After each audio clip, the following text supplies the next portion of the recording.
Coming up, the Brooklyn Nets could have many options this offseason to improve their roster. Could and should Dillon Brooks be a part of those plans? We break it all down next. You are Locked On Nets, your daily Brooklyn Nets podcast. Part of the Locked On Podcast Network, your team every day.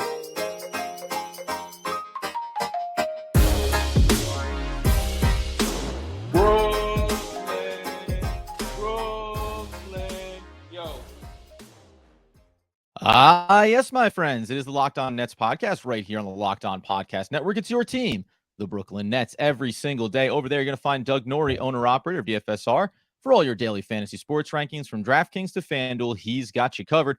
I'm Adam Armbrecht, breaking down the New York Football Giants on the One Giant podcast and your second round-bound New Jersey Devils on the Devils Puck Luck podcast. We thank you for making us your first listen of the day. We're free on all those great platforms. And Doug, before we dive in on this Dillon Brooks conversation, I got to say, when you and I both locked arms together and said, let's just take 4 or 5 days off from the podcast, we know it's going to be difficult. People are looking for content. I didn't even check the feeds to see if people were begging for something here. Smart on both of us. I'm glad we took that time off together. We had people in the comments wondering if you were at Knicks games. That was you got thrown under the bus, right, my friends? You got thrown under the bus right quick for not being around. Now, I'm glad to have you back, buddy. Let's roll through this because the NBA giveth when it comes to content, and Dillon Brooks, the obligatory should the Nets consider Dillon Brooks podcast coming here. But I actually think we'll talk about all the details around this and why I just think this particular situation, whether they sign him or not, I mean, they probably won't, but like whether they should even consider it, it actually brings up like the Nets of all teams. It's a really interesting conversation going forward about how the Nets view different kinds of players. Yeah. And I think the Brooks piece of it offers a really interesting window into how the Nets might be possibly thinking long-term around like different guys. Yeah, at this stage, you're pointing to where the franchise is and moving forward with Mikal Bridges, the age range of these guys, some of the contracts they have on the books, and then expectations over the next 2 or 3 seasons. The Brooklyn Nets may be among a select group of teams that can kind of afford to thread the needle on, is this worth the risk, right? And that's where potentially Dillon Brooks falls into the category of, and ironically enough, because we're going to base this around the directly quote from the Memphis Grizzlies, unprovoked, about how they're approaching this offseason when it comes to Dillon Brooks, and really where the snowball kind of starts, because it felt somewhat out of left field, unless you're going to sit here and say, boy, you poked the LeBron James bear and kind of embarrassed yourself, and that's why they went ahead with, cutting ties, preemptively cutting ties with Dillon Brooks. Yeah, the reason we're talking Dillon Brooks here, if you're just living under, a content rock, is that on Tuesday, Shams Charania tweeted out that the Memphis Grizzlies, quote, would not bring, that Dillon Brooks, quote, would not be brought back under any circumstances. And that was, he's an unrestricted free agent going into this year. Just for starters, that language used by Shams, quoting the team in this is like the harshest language I really think I've ever heard around an NBA player where the player wasn't facing some kind of like criminal charge, right? Yeah, not even just severe issues. Yeah, totally, right. Like the shutting the door completely under any circumstances. And by the way, sometimes even guys facing criminal charges don't even get this language. Like you get the quote from the organization. We're going to wait to see all the details, and then we'll make a decision at that point in time. To your point, it is shocking if this is purely from a basketball related standpoint. You never hear this language used around a basketball player that doesn't seemingly have any issues beyond on court. Yeah, right. Exactly. Like, and it's me super annoying or whatever, but like, he's not facing he's not facing any charges. He's not, there's no disputes off the court. There's none of this other stuff, by the way, which the Memphis Grizzlies went through during the offseason or during the season with Ja Morant, right? They went through some of this stuff. He's not found guilty on anything, and he's back with the team. But that language, usually what teams will do is just kind of kick the can down the road, placate something, say something nice, or if they want to keep a guy, they'll just kind of hope you forgot he did something bad so they can just bring him, it can, so hopefully something else in the news cycle comes up. For them to come out and say, under no circumstances would they bring him back, it is interesting. And then, Well, I guess just let's start there. When it comes to the Nets, like, do you see these kinds of situations for Brooks, like becoming like the Nets as being destinations for rehabilitating rehabbing guys' images, or what, or or do you think like the Memphis thing, or maybe we can just talk about like how how this even came to be when it came to Dillon Brooks? Yeah, let's start. I'll stay on Memphis for a minute here because we'll talk about what Dillon Brooks is as a player. Does he fit for the Brooklyn Nets? And should the Nets take a risk on a player, quote unquote? Because in theory, the risk is only whether or not you think he can be productive for you as a potential fit for your roster. But from the Memphis side of it, you mentioned the Ja Morant thing. And by the way, this is just the way sports works. The better you are as a player in your given league is the more latitude you have to make mistakes, right? Ja Morant being sent away from the team to figure out some things. That's what happens with superstars. When you're a Dillon Brooks, and it never rose from anything that we've heard, never rose to anything remotely sniffing the level of what we're talking about with a Ja Morant, you are expendable, right? And the assertion that I make with the Dillon Brooks situation, if I had to say, why is this team making such a clear and aggressive breaking of the ties with a player that wherever he ranks among the top X players in the league, it's because they don't like some level of influence that he has regarding Ja Morant. And you can go back to when Morant was sent away from the team. It seemed like all the indications were Dillon Brooks was like, yeah, that's our guy. This kind of feel, and I'm only paraphrasing here, no direct quotes about it. I'm like, yeah, he'll be back. And there seemed to be a general attitude of like, I'm in Ja Morant's corner, as you want him to be, but maybe in opposition of the organization, the decisions they made. And I think if you're the Memphis Grizzlies, you're looking at this as Ja Morant is too good of a talent for us not to try to reconstruct our roster and surround him with veteran positive talents and move forward with that, let alone what occurred obviously over the course of the playoff series. Though, again, the language that they used would not correlate to, hey, you got cooked by LeBron, so we're going to make it very public. We're not bringing you back. Yeah, because like during the Memphis and Lakers series, he was high profile because he said a lot of stuff. He called LeBron old, like he punched LeBron in the groin. And the groin punch, a nice little theme of the playoffs here, by the way. It's happened like in every series, gotten punched in the in the nether regions. But he did that. He was also terrible. Like he shot terrible, like 24% from three. He didn't speak to the media after the thing. Again, these aren't like end of the line transgressions typically for a basketball player. There's plenty of annoying players in the league, right? Like if you just think a guy is super annoying, like Draymond being among the chief guys, but like Pat Beverly. But they're also Pat Bev, right? Exactly. There's the guys that like just stir it up and probably punch above their weight when it comes to just expectations, because that's sort of how they've gotten this far, right? They've gotten this far because they're wired differently and whatever. So I do find that whole thing odd. You're probably not too far off. I suspect we're going to see some Dillon Brooks hit pieces coming out at some point. Sure. That will just like get into some more details around why this was the language that the Memphis Grizzlies used. And and we'll talk about this, how it relates to the Nets. But just in general, I do find the situation just kind of like sort of not unprecedented, but pretty freaking close. Like and just in terms of how teams talk about players, especially players that were just 2 seconds ago on your team.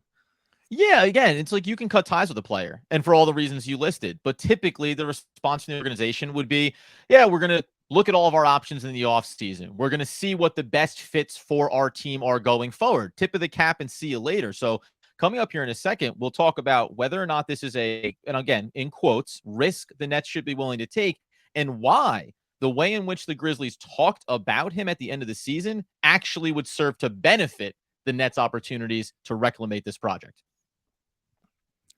All right, before we get to that, for a championship team, it's all about making every player a perfect fit. It's the same when it comes to your vehicle. Every part needs to fit just right. So the next time you need parts and accessories, head to eBay Motors. With eBay Guaranteed Fit, you can be sure every part you need fits right the first time around. Just add your ride to My Garage. That's on the eBay thing. Don't add it to My Personal Garage. Just add to the My Garage tab on eBay and look for the green check to let you know the part will fit or your money back. Just because in sports, confidence is the name of the game when you shop on eBay Motors. And with over 122 million parts to choose from, you'll be back in the game in no time. After all, it's easy to bring home a win when the right parts are guaranteed.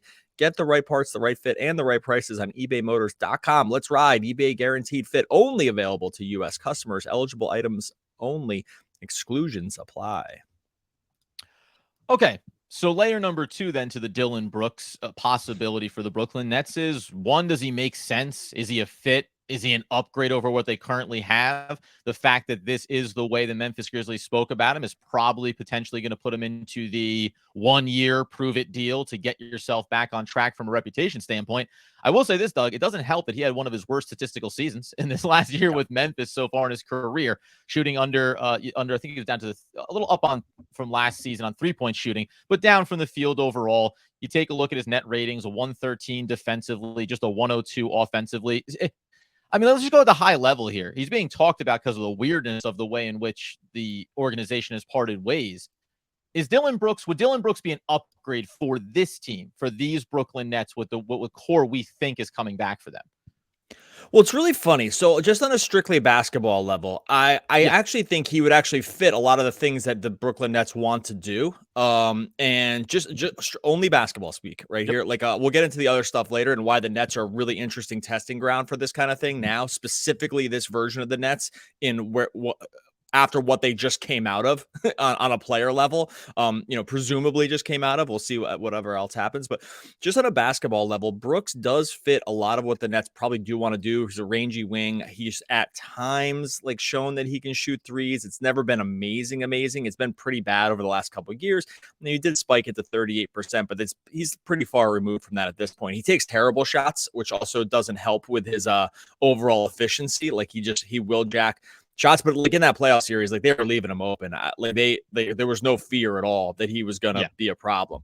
But on a basketball sense, from just like an overall tools and like body type, length, defensive versatility, just those aspects of his game, especially for where the Nets are right now, I actually probably would think about it just on a basketball level. I would think about it because it's like think about how the Nets have operated in the past. They've been sort of like a reclamation project area before the superstar era here, right? Like before this, it was reclamation time in Brooklyn about rehabbing value and flipping guys, like continually to flip up, right? Like in terms of talent, especially from guys that had either pedigree or something of a track record.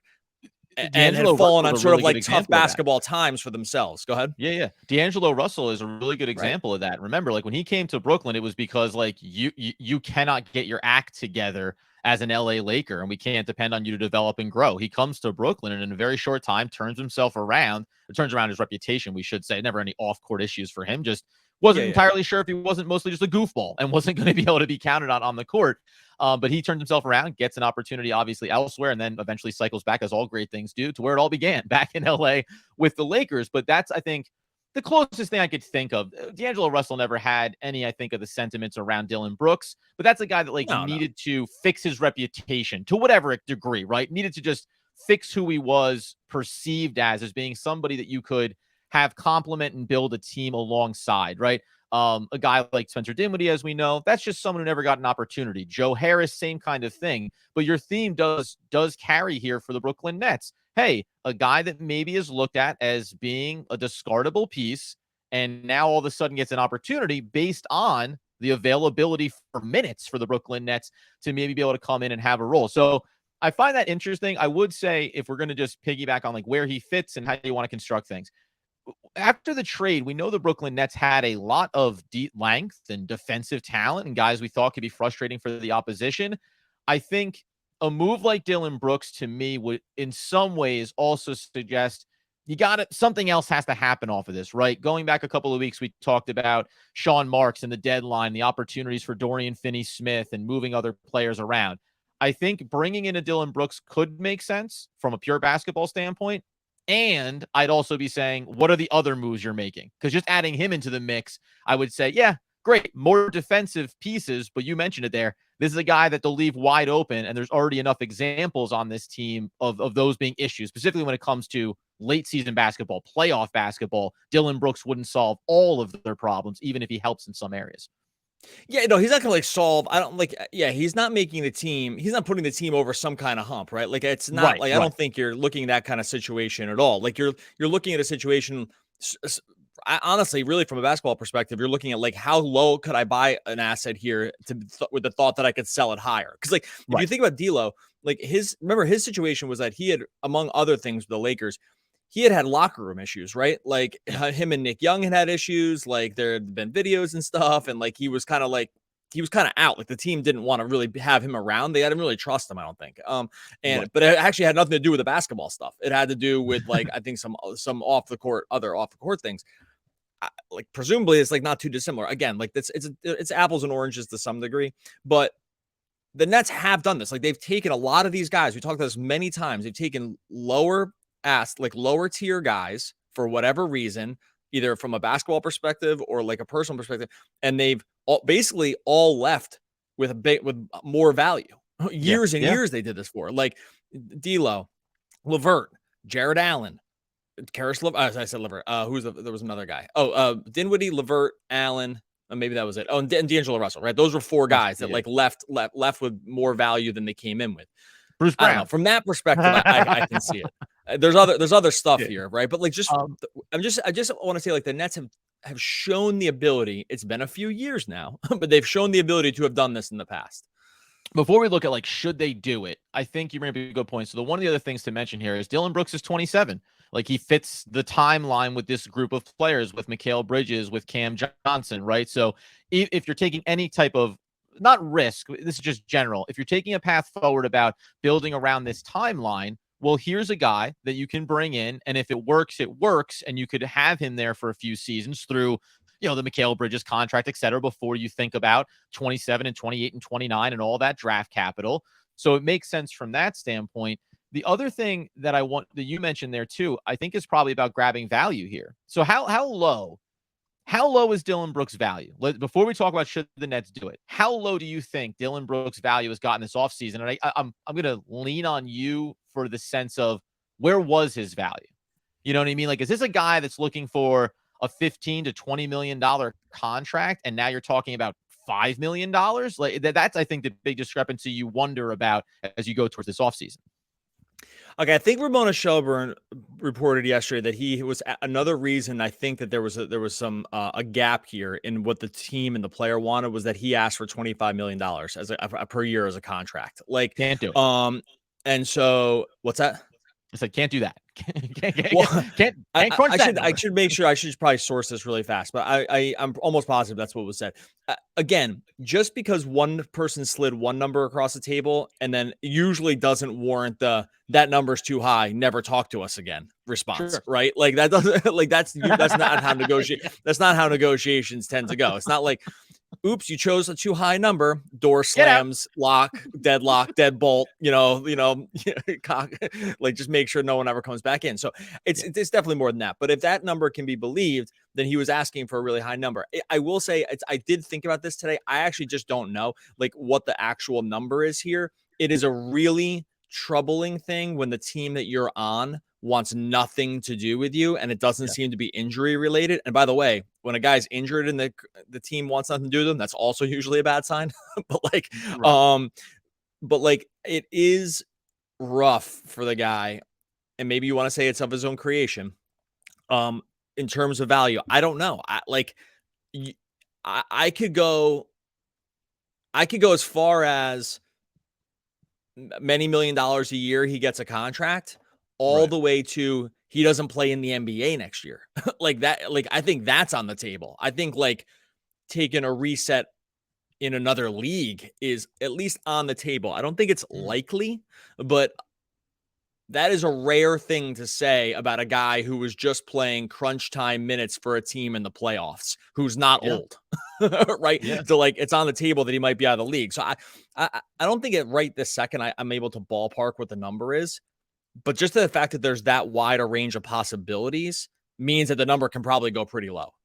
Yeah, when 73 games and 30 minutes a night this past season, and all of a sudden talking about, well, we'll see. We'll see kind of where your status is inside of the league. He was like one of the Grizzlies' like 5 best players. Like that's what I mean. It is really insane about it. Is to have one of your 5 best players immediately be a guy that you have no interest in being a part of this roster going forward. So that's why it becomes so fascinating. And coming up here in a second, the question becomes: should the Brooklyn Nets take a risk on a player like this?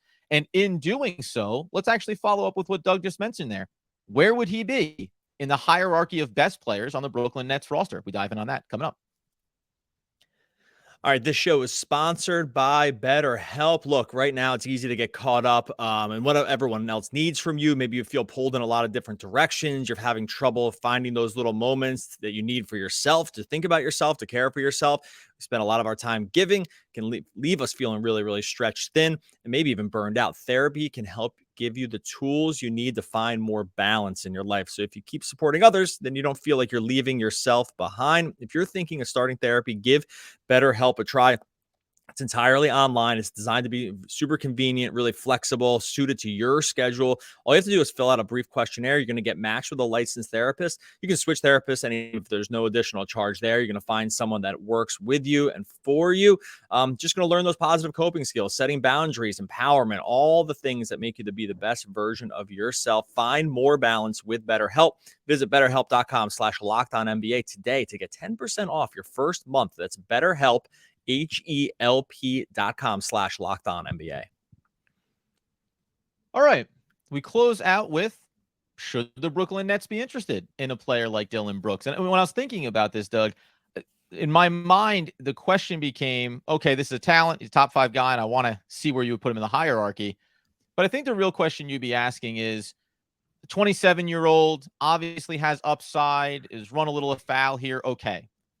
But is that better for the Brooklyn Nets to be exploring than maybe looking at adding key veteran talent to go along with what we assume will be young talent through the upcoming draft? Like, I think the organization would want to strike this balance. And I'll gild the lily here. I would not be signing Dillon Brooks if I'm the Brooklyn Nets. I think it goes in the face of what they want to try to accomplish in the short term. We mentioned the players that were reclamation projects. None of them had this level of stain, at least perceptually, on them that Brooks does right now. Yeah. I agree with you. I think that coming out of, I will call it the Kyrie Irving era, and I'm only going to speak to this based on news cycle stuff. Like, this is not an indictment of Kyrie. I'm being very clear about this. Like, Kyrie agnostic. Like, I don't care one way or the other about what he did. I'm just saying how the media how it was went through the media and how it was handled by the team, the Kyrie Irving era. I think the team would be super gun shy to bring in anyone even remotely controversial at this point. And I think actually just be strictly because of starting there. I think that they are not this is not a version of the team and a front office that probably wants to open the door to any controversy. You just brought in 2 guys in Mikhail and CJ who are, like, by all accounts, amazing locker room dudes, just community guys, right? And, like, you're on a really good track when it comes to that kind of stuff. So I think just from that standpoint, the Nets would be super hesitant. I do think, though, well, real quick, okay, let me just get your opinion on that. Do you agree with that part of it? Like, because I have another question to ask you here, but, like, just from the forward-facing optics point of view, nothing to do with basketball. Do you think the Nets are in a different, like, world now than they were 3 years ago in terms of, like, you know, risk willingness that they would, risk appetite that they would have? I think they're trying to strike the fine line going forward, as we saw after the trade deadline, of staying competitive, staying NBA relevant on the court, while being completely irrelevant for anything off the court, right? Anything not basketball related. And Dillon Brooks would fall into that category of, like, there's some chance you're going to be something, so we're going to go ahead and say no. And again, he doesn't rise to the level of talent where you'd say, oh, that's worth a little bit maybe of taking the chance on the headache here. That was a great way to put it. The irrelevant in one way area and totally irrelevant somewhere else. That's a good. The Nets should be the Nets slogan. The Irrelevant off court. Yeah. The other thing is, though, I do think, and I'm not sure the team has been very good at this over the last few years, and maybe some of it's just because of context. I actually do think the team should be have a much higher risk appetite right now for different kinds of players, because that's just the kind of situation that they are in. They are not in a championship window here. When you are not in a championship window, you should be willing to take on considerably more risk, whether it's from development, whether it's from, just off the court stuff, like whether it's from draft pick, like who you're drafting, which we'll get into the draft. I think, like, the Nets have to be in a mode here where they should, and I actually worry that they won't be like this because I think I'm not sure they're built this way right now, that I wouldn't mind taking big swings, and maybe Brooks isn't a big swing, but it's like a swing I do think they should be in a different kind of thinking process here around guys in the door with more value out the door. And sometimes you'll get burned, and sometimes it'll go to zero, and sometimes, you can 10x it. But from that standpoint, I would think about it. But the other part, I just don't think they will. And I would say, like, the little area that I see is you sign Dillon Brooks. Let's say that the value is as such that he's going to sign a 1-year deal somewhere, whatever that number may be. It could be a little bit higher, than it could be 5, could be 7, could be 10, whatever the number is. If you could facilitate that on a 1-year deal, that's like the needle threading moment where looks pretty good over the first half of the season. Deadline pops up. Suddenly we flip him for another piece of draft capital, right? Like, I think that to your point is what the Nets should be willing to do a little bit of here this offseason. Bring in some bodies, because the other way that you can look at it is it doesn't work out. Dillon Brooks is a problem, because I would worry about one element where he comes into the Nets and in his mind, not in reality, but in his mind, he perceives himself to be like, hey, I can be the best player on this Brooklyn Nets team. Like Mikal Bridges, take a step aside. Even if it went awry like that, the Brooklyn Nets again would be in a position to say, oh, you can go ahead and take a break. We don't need you on the court here, right? They're not in this championship win now kind of mode where you can't afford to draw the hard lines in the sand that you may want to as an organization. So getting another valuable asset that you can shuffle someone else out the door this offseason, a Royce O'Neal, a Dorian Finney-Smith, and then have a replacement piece that again represents more value for you, however you want to use it. That's the area that I think the Nets should work in, even if it's not Dillon Brooks. Yeah, and I actually wonder sometimes about guys who maybe just needed a wake-up call, when there wasn't like anything criminal and there wasn't anything untoward or anything like that. It was just kind of, like I said at the beginning, annoying. Like, if that's all it was, if it was just you being super annoying all the time, sometimes just for being super annoying. I'm sorry, there's something hilarious. Like, is there more to it? No, it could be simple as that. I don't know. It doesn't seem like it. Just seems like he was super. It just seems like he was super annoying and like didn't understand maybe where he was on the hierarchy. More stuff could come out, but it's like, if you look at the list, it's not much worse than that. It's like you talked a lot more than your skill level was.